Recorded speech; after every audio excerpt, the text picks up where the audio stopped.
You know that tuition prices go up every year. Coming up, I'll tell you how you can put some of that money back in your wallet. Everybody can use something for free. The sign that says free fabric for everyone. Phoenix 14 goes beyond the billboard for an in-depth look at loomcraft. So many people tweeted during President Obama's speech that set a new Twitter record. I'll tell you more next on Phoenix 14 News Tonight. Good evening, Elon. I'm Jasmine Spencer. And I'm Mallory Lane. Phoenix 14 News starts right now.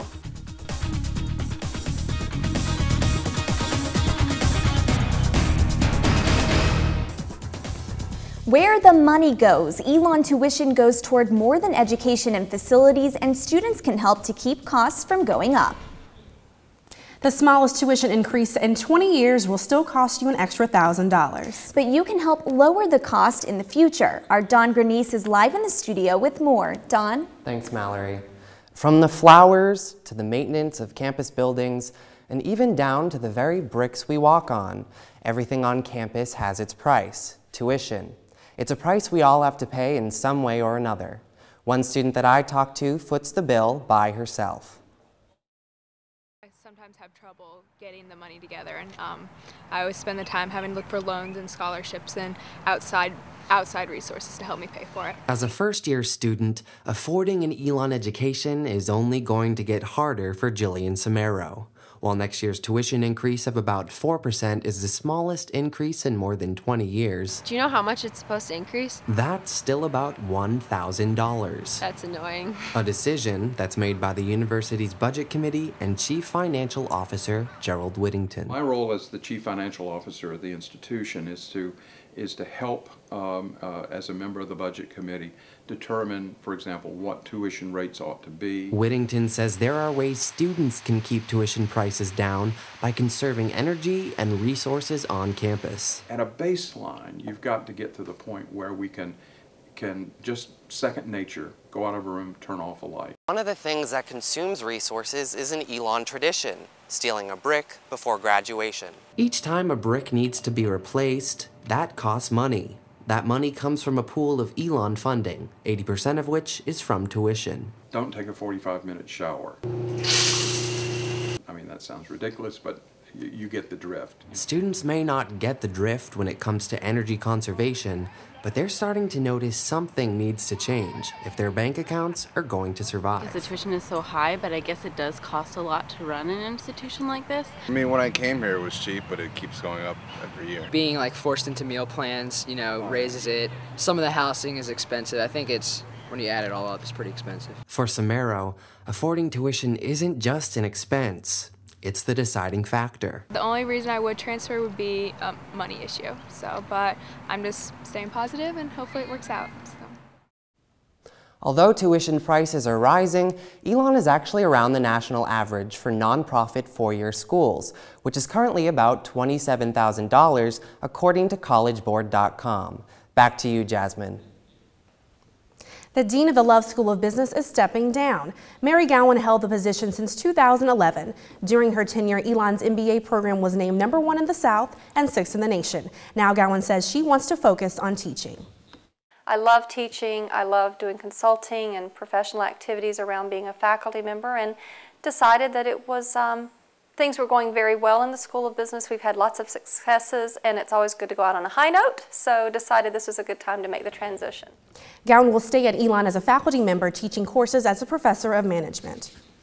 One of Phoenix 14's staff members is suing the University and North Carolina Attorney General. Reporter Nick Oxner's suit follows the arrest of then-student Stephen Connors last year.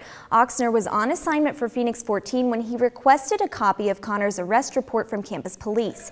Part of that police report includes a description of the arrest, and this narrative was not provided to Oxner. In the complaint, Oxner says that North Carolina public records law makes the narrative part of public record. The Society of Professional Journalists provided a grant for Oxner to the suit. Elon University released a statement that campus police is not subject to public records law because it is a private institution.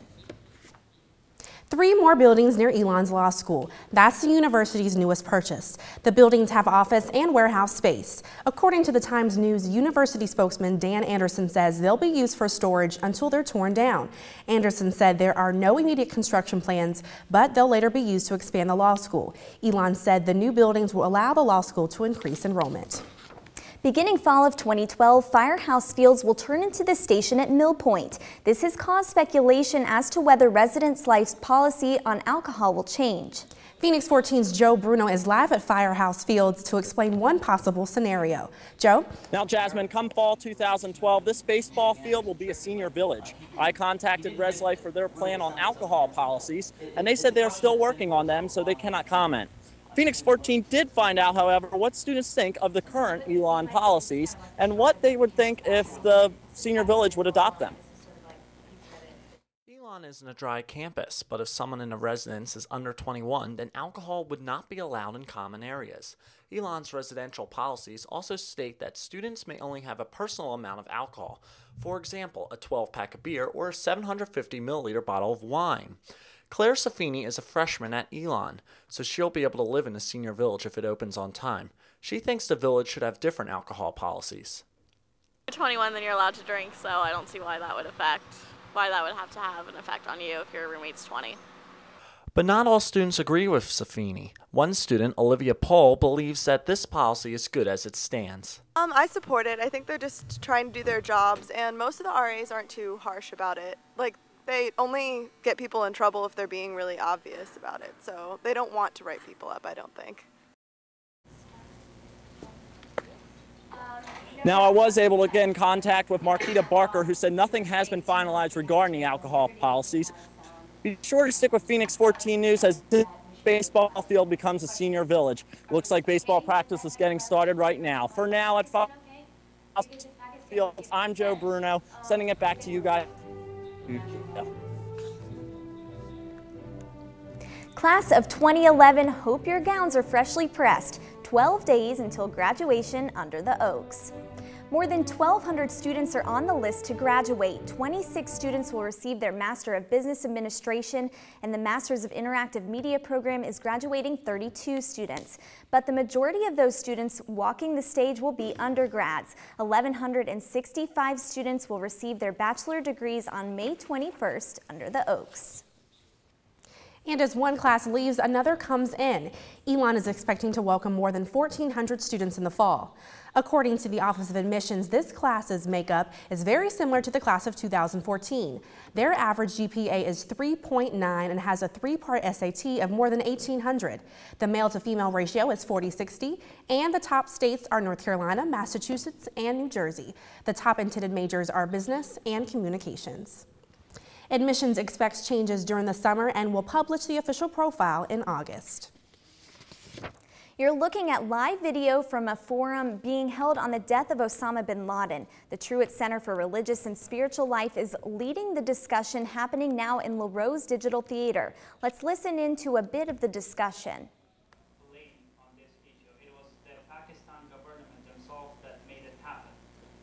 Several times it has happened that the government of Afghanistan and the United States have shared intelligence with the government of Pakistan on their of terrorist. Our David Hodges is at the forum and will join us after the break with a participant in the discussion.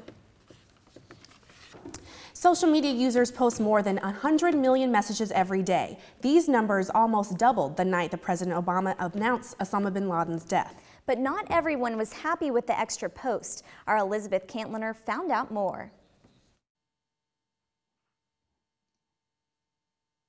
I usually tweet more often than I should. I'm always on Twitter, always on social networks. I usually tweet more often than I should.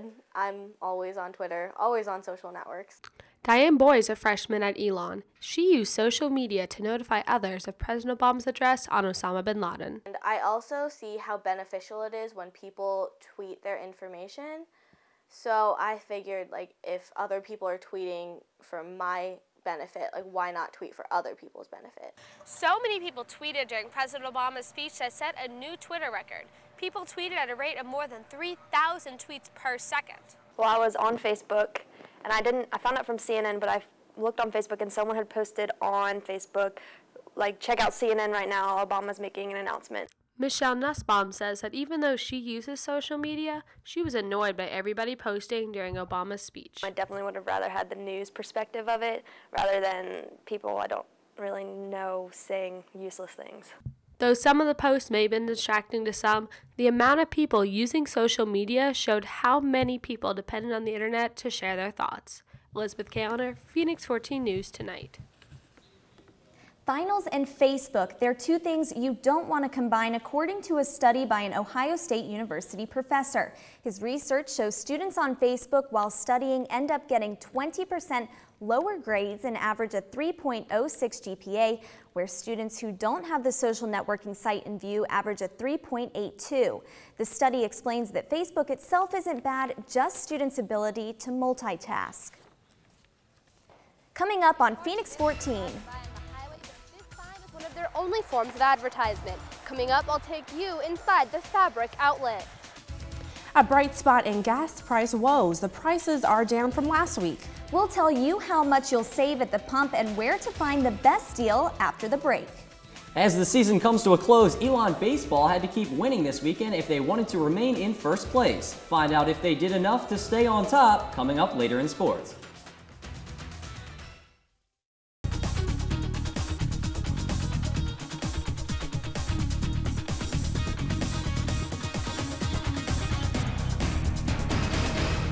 Hey guys, this is Brian Williams, NBC Nightly News, and you are watching Phoenix 14 News. Outlet stores are known for cheaper prices, and there are outlets for everything from clothes to shoes and even one for fabric. Phoenix 14's Jackie Adams takes us inside a local fabric outlet.